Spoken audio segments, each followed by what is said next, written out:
Manufacture is all about making your product, whether that's by hand or using machinery.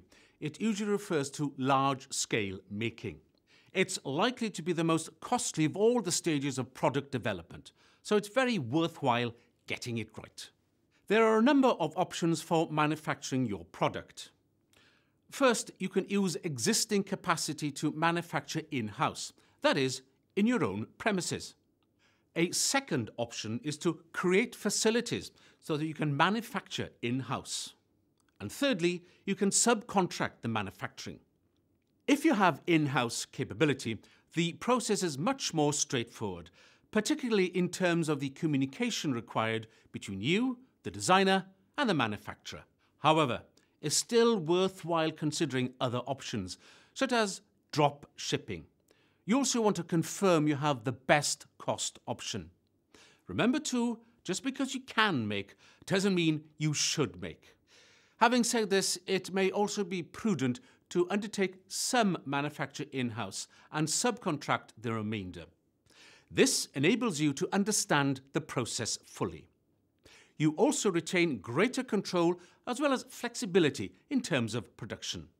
By the way, let me explain what drop shipping is. It's a supply chain management technique in which the retailer doesn't keep goods in stock, but instead passes the customer's orders and shipment details to the manufacturer.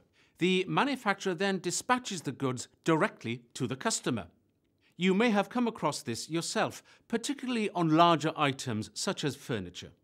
When you ordered a product from a retailer, you may have been told the expected delivery time and that this comes direct from the manufacturer.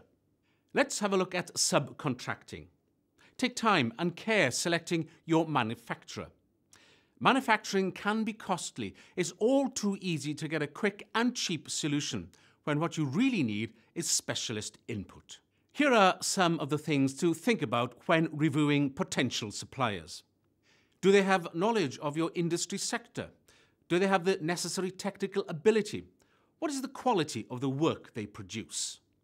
Look closely at their costs and also at the terms of sale.